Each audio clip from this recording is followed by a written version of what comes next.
Olá irmão que acompanha o canal Templo São Paulo Leste. Espero que esteja tudo ótimo com você e com a sua família, com a sua unidade, que todos tenham tido uma ótima passagem de ano, que todos tenham um excelente ano de 2026. E vamos dar continuidade ao Vem Segue-me. Hoje vamos estudar o tema da semana, que é Moisés, o capítulo 1, e Abraão, o capítulo 3. Vamos dar início. Em Gênesis, versículo 1, começa com as palavras: No princípio, Deus criou os céus e a terra. E o que existia antes do princípio? Por que Deus criou tudo isso? Através do profeta Joseph Smith, o Senhor esclareceu essas questões. Com o livro de Abraão, vamos ver nessa aula como era a vida antes da terra, e com o livro de Moisés, que é uma reunião, melhor dizendo, uma revisão dos primeiros 6 capítulos do livro de Gênesis, vamos ver o que começa antes do princípio. E para aprendermos mais sobre a obra de Deus, a sua obra, claro, e o nosso papel aqui na terra. E Moisés, capítulo 1, Moisés ele estava arrebatado numa montanha bem alta, e Deus falou com ele face a face, conforme nós vamos ver e conferir também lá no Velho Testamento, em Êxodo capítulo 33, versículo 11, fala que o Senhor falou a Moisés face a face, ou seja, frente a frente. A comunicação com Deus e o homem é possível sim, isso desde o começo da humanidade. E, claro, a glória de Deus estava com Moisés para que ele pudesse suportar, para poder assim permanecer na presença dele. Ele disse, vamos ler o versículo 4: Eis que tu és meu filho, portanto olha e mostrar-te-ei as obras de minhas mãos, mas não todas, porque minhas obras não têm fim, nem tampouco minhas palavras, porque jamais cessam. Ou seja, o Senhor começou mostrando a Moisés, explicando, né, que as obras dele não têm fim. Tudo para Deus é infinito. E tudo para ele é assim que funciona e é assim que nós devemos pensar. Então, qual é o propósito? A gente ter a visão de eternidade, não a visão só daqui da vida terrena, mas pensarmos sempre além, no infinito, no para sempre. O versículo 6. E tenho uma obra para ti, Moisés, meu filho, e tu és a semelhança de meu unigênito, e meu unigênito é e será o Salvador, porque ele é cheio de graça e verdade, mas não há outro Deus além de mim, e todas as coisas estão presentes comigo, pois eu as conheço todas. Nesse versículo, o Senhor falou a respeito do unigênito, ou seja, Jesus Cristo, que ele ia ser enviado para ser o Salvador da humanidade. Olha só como o Senhor prepara também todas as coisas desde o princípio. E o Senhor tinha falado para Moisés que tinha uma obra para ele. Todos nós temos a nossa obra, temos o nosso trabalho, o nosso labor aqui na terra. Começando, claro, por nós mesmos, por nossas famílias e ajudando ao próximo. A gente tem que procurar saber, através também da bênção patriarcal, qual é o propósito, qual é a obra que o Senhor tem para nós aqui na terra. Moisés ele contemplou a obra de Deus e sua criação, e claro, ficou deveras maravilhado com tudo aquilo que ele viu. E Deus se apartou da presença dele, e claro, Deus se retirou e a glória também foi junto, e Moisés ele acabou ficando caído, ele levou várias horas para poder se recompor. E ao se levantar, ele viu que ele estava transfigurado, ou seja, a aparência dele mudou. Quando uma pessoa fala com Deus pessoalmente, como no caso de Moisés, a sua aparência vai se modificar. Claro que para melhor, porque a glória de Deus é algo fantástico, maravilhoso e transforma a pessoa. E viver o Evangelho, procurar viver uma vida segundo Deus também, vai ajudar a pessoa a melhorar a sua face, o seu semblante, a sua aparência. Vai ter uma visão mais, uma aparência celestial. Mas logo em seguida a tudo isso, Moisés ele foi transfigurado, ele glorificou a Deus, é claro, como todos nós devemos fazer. Tudo a gente tem que dar glória a Deus pelo que ele faz em nossas vidas. E imediatamente o que aconteceu? O inimigo, ou seja, o diabo, Satanás, apareceu a Moisés, que exigiu que Moisés o adorasse. Ele, porém, não cedeu. Ele testificou de Deus e ficou firme, mas o inimigo ficou irado, tentou ainda mais, exigindo que ele o adorasse. E Moisés, claro, chegou o momento que ele começou até a temer. O inimigo, ele é real e ele quer destruir a todos. O versículo 20. E aconteceu que Moisés começou a temer muito, e ao começar a temer, viu a amargura do inferno. Não obstante, clamando a Deus, recebeu forças e ordenou, dizendo: Retira-te de mim, Satanás, porque somente a este único Deus adorarei, o qual é o Deus de glória. E ao ouvir essas palavras, o inimigo ele se irou, ele chorou, ele acabou gritando, mas claro, acabou se retirando. E o que nós podemos aprender dessa experiência de Moisés? Que o inimigo ele tenta imitar as coisas de Deus, como a gente vai ver durante o estudo desse ano do Velho Testamento, e as provações vão acontecer após uma experiência espiritual. Você vai dizer, como assim, irmão? Uma experiência espiritual, é claro que é gratificante, seja na ala, na reunião sacramental, na escola dominical, na conferência de estaca, conferência geral, ou aí após, e também, claro, durante o templo, mas isso não quer dizer que nós vamos ficar livres de provações, de desafios e de problemas logo depois. É claro que o inimigo ele fica furioso quando nós estamos procurando a Deus, quando a gente está procurando servir a Deus, seja da forma que a gente estiver servindo ou colaborando, o inimigo vai tentar destruir aquela paz, aquele espírito, ele vai acabar se enfurecendo, como falamos, e vai tentar destruir a pessoa de alguma maneira.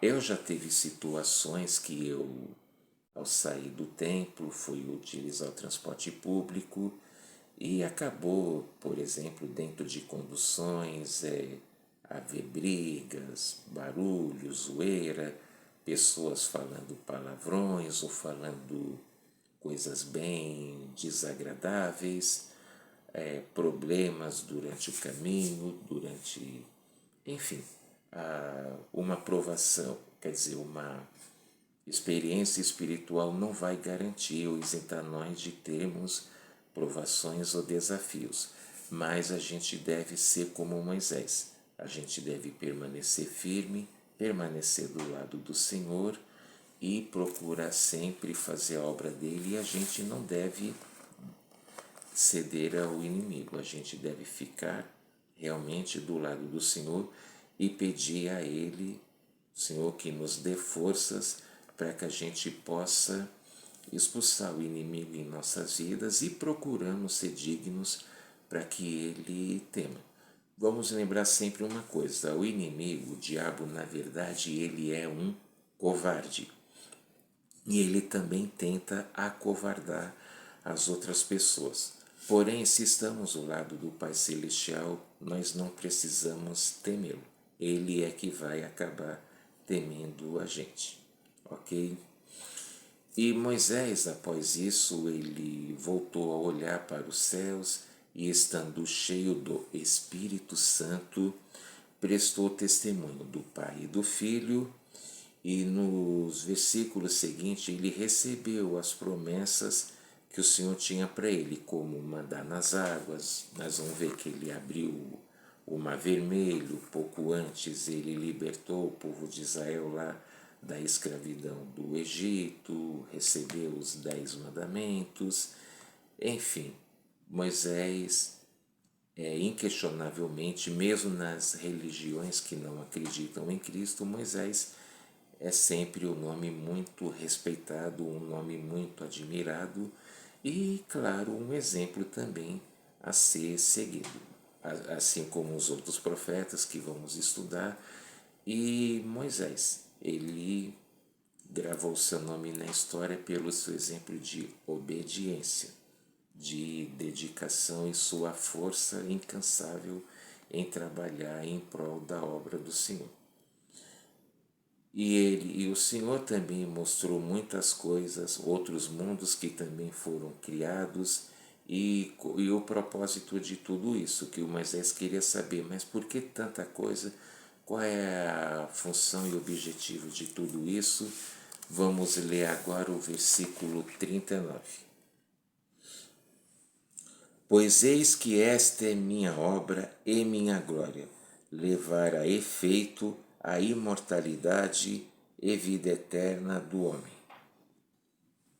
E esse é um versículo também clássico, que o Senhor ele deixa bem claro que é levar a imortalidade, ou seja, todos poderem viver para sempre, e a vida eterna, que é viver para sempre com Deus em seu reino celestial, porque Deus ele deseja que nós nos tornemos semelhante a Ele, e Ele preparou tudo para que tenhamos a oportunidade de poder um dia nos tornar e ser como Ele.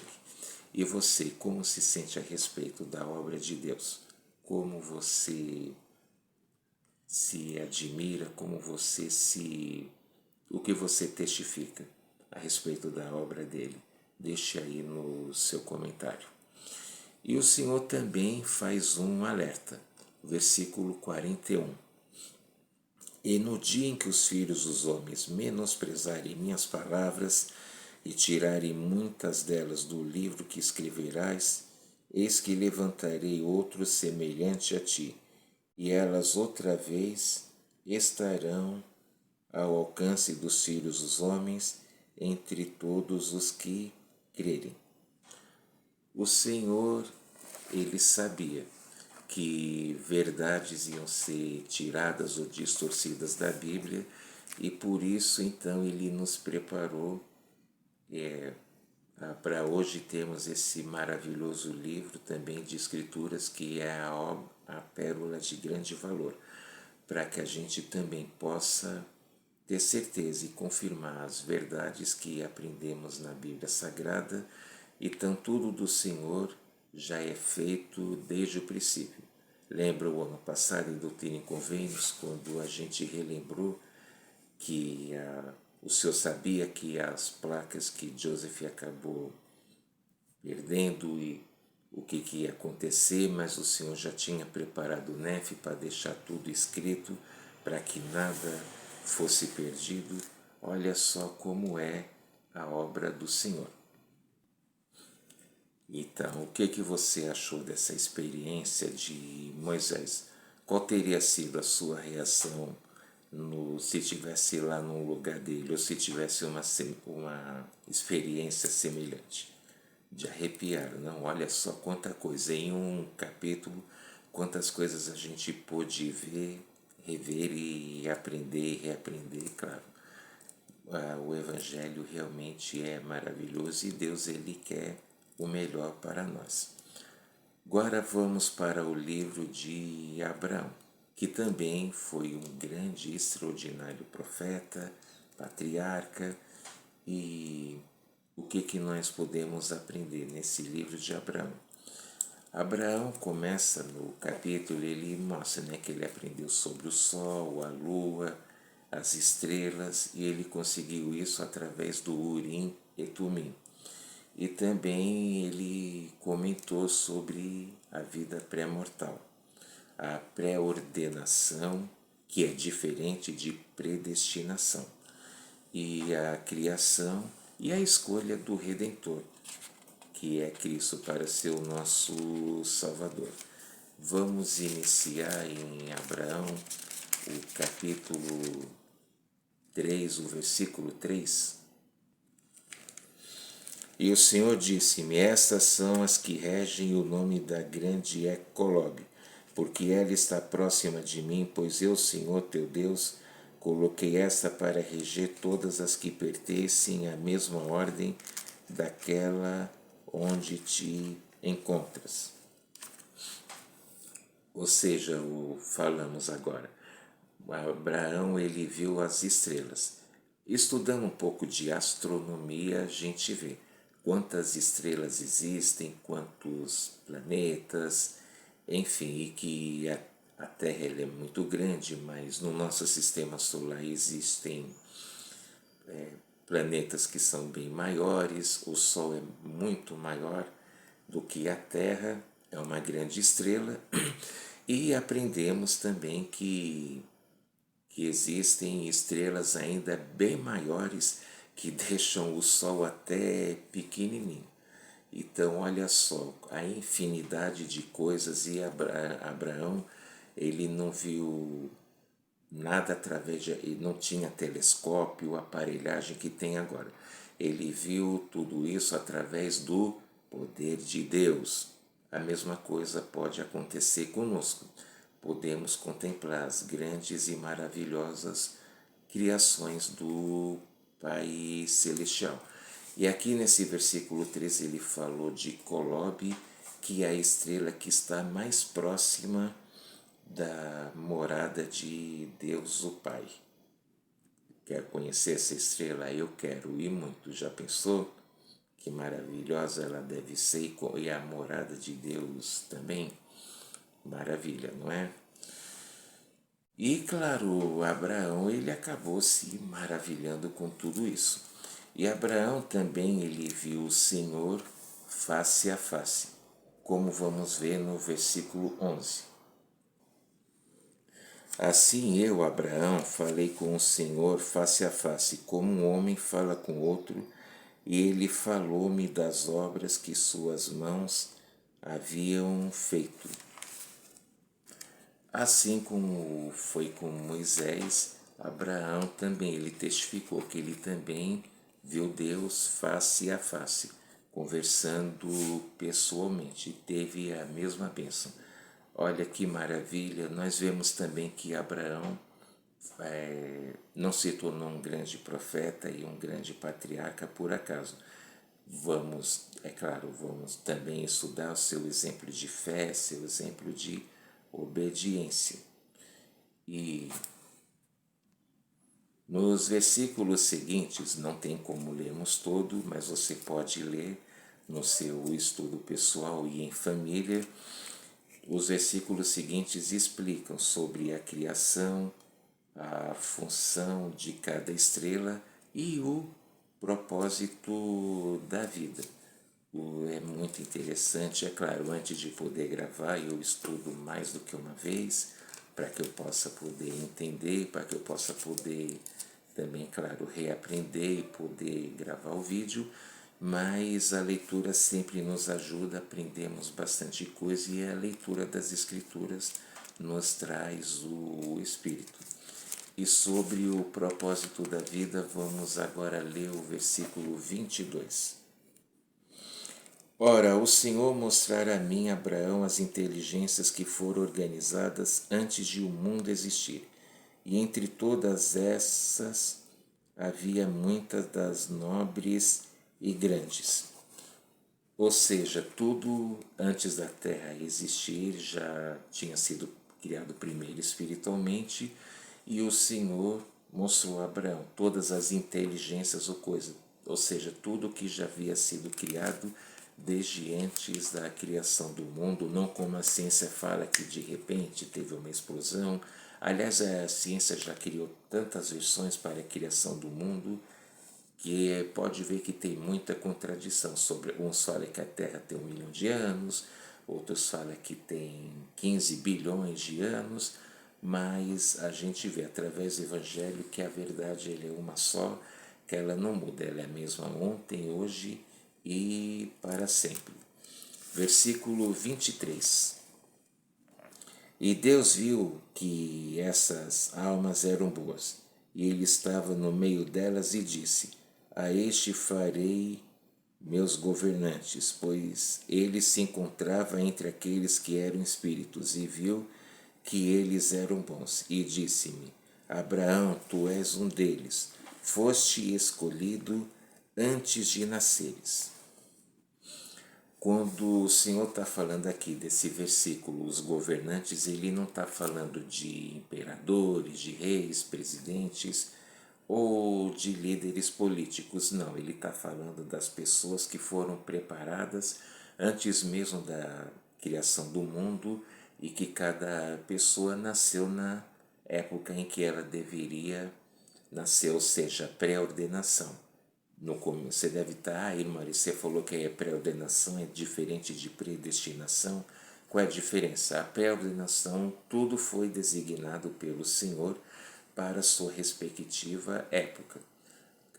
Cada um teve a sua época. Abraão teve a dele, como Moisés, Noé, Isaías, João Batista, Jesus Cristo, obviamente, e os profetas dos últimos dias, desde Joseph Smith, e cada um de nós também foi escolhido para a sua respectiva época.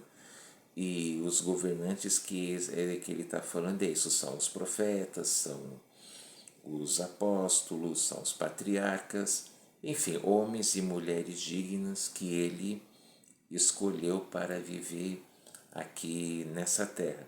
E a predestinação acredita que o quê? Que cada um, se uma pessoa é profeta porque era o destino dela, ou se uma pessoa se torna criminosa é porque era o destino dela. Não, isso não existe. Nós, quando nascemos aqui, nós não temos memória do que aconteceu lá na nossa vida pré-mortal, porém, todos nós aqui recebemos o livre-arbítrio. Se as pessoas atingiram o seu grau alto de espiritualidade, como por exemplo Ana, mãe de Samuel, é porque ela se manteve fiel e digna para de ser mãe, ainda mais mãe de um grande profeta que foi Samuel, assim como foi com Isabel, mãe de João Batista, assim como Maria, mãe de Jesus Cristo aqui na terra. As mulheres também, claro, são importantíssimas no plano e na obra de Deus, e também como todos os grandes profetas e apóstolos, e todas as pessoas boas que eu e que você conhece.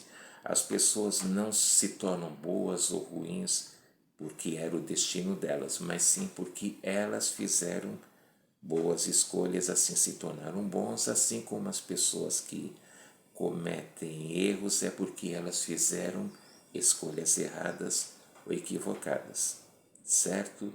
Compreendeu? Então é assim que é a obra do Senhor. Aí o versículo 24 fala sobre Jesus e ele ser o primogênito do Pai da criação.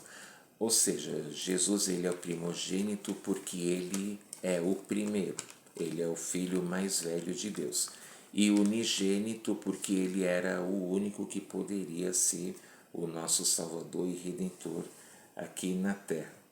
O versículo 25 fala sobre a vida mortal, que ela é um teste. Nós estamos aqui para sermos provados e testados para ver se nós podemos morar com Deus para sempre.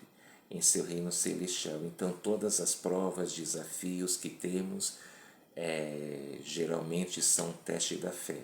Às vezes passamos por alguma coisa por causa de alguma escolha errada ou equivocada que escolhemos. Mas existe o arrependimento e nós podemos nos aperfeiçoar dia após dia.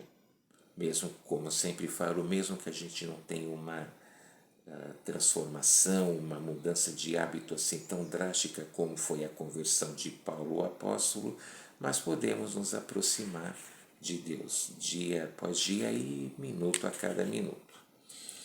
O versículo 26 explica sobre o primeiro e o segundo estado.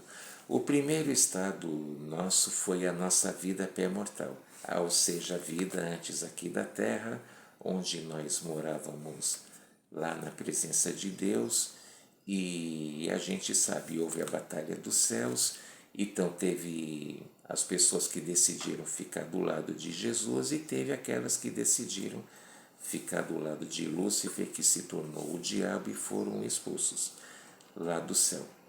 Então o primeiro estado foi esse, a gente esteve lá, a gente por decidir escolhermos a Cristo, o Redentor, que é o Jeová do Velho Testamento, nós ganhamos o direito de vir aqui para esse segundo estado, ou seja, de ganhar um corpo de carne e ossos.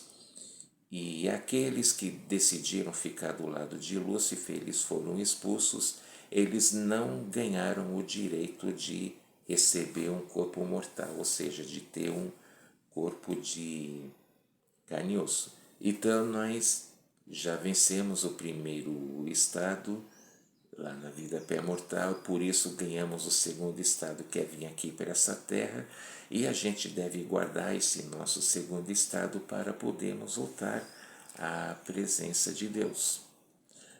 O versículo 27 agora.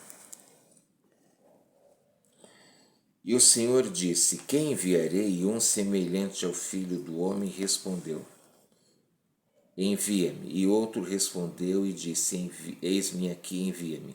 E o Senhor disse: Enviarei o primeiro. Está deixando muitíssimo bem claro que o primeiro, é claro, foi Jesus Cristo, que para ser o nosso Salvador e Redentor. O outro foi Lúcifer, que também queria ser. Depois, durante o estudo, vamos ver o porquê que o plano dele não foi aceito e o do Senhor sim. Vamos ver mais aprofundadamente. E o Pai Celestial, ele disse: enviarei o primeiro. Aí o versículo 28 fala sobre o inimigo ter sido expulso dos céus e os que seguiram ele. Já falamos agora há pouco. Ele se irou, Lúcifer, e ao ser expulso ele se tornou o diabo, Satanás, o inimigo de toda a retidão, o inimigo de toda a paz e de toda a obra de Deus. E então essa foi a aula de hoje, apenas 2 versículos, mas perdão, 2 capítulos, mas olha quantas coisas podemos aprender. Deixo essa aula em nome de Jesus Cristo, amém. Peço mais uma vez, se você ainda não é inscrito, se inscreva no canal, não esqueça de deixar seu like para poder ajudar e não esqueça de fazer seu comentário, compartilhe seus sentimentos, seu testemunho, vamos nos edificar juntos, ok? Muito obrigado pela sua presença, que você que está me assistindo possa ter um excelente ano de 2026, realizar suas metas e objetivos, que tudo possa ocorrer da melhor forma. Um grande abraço, até a próxima, tchau!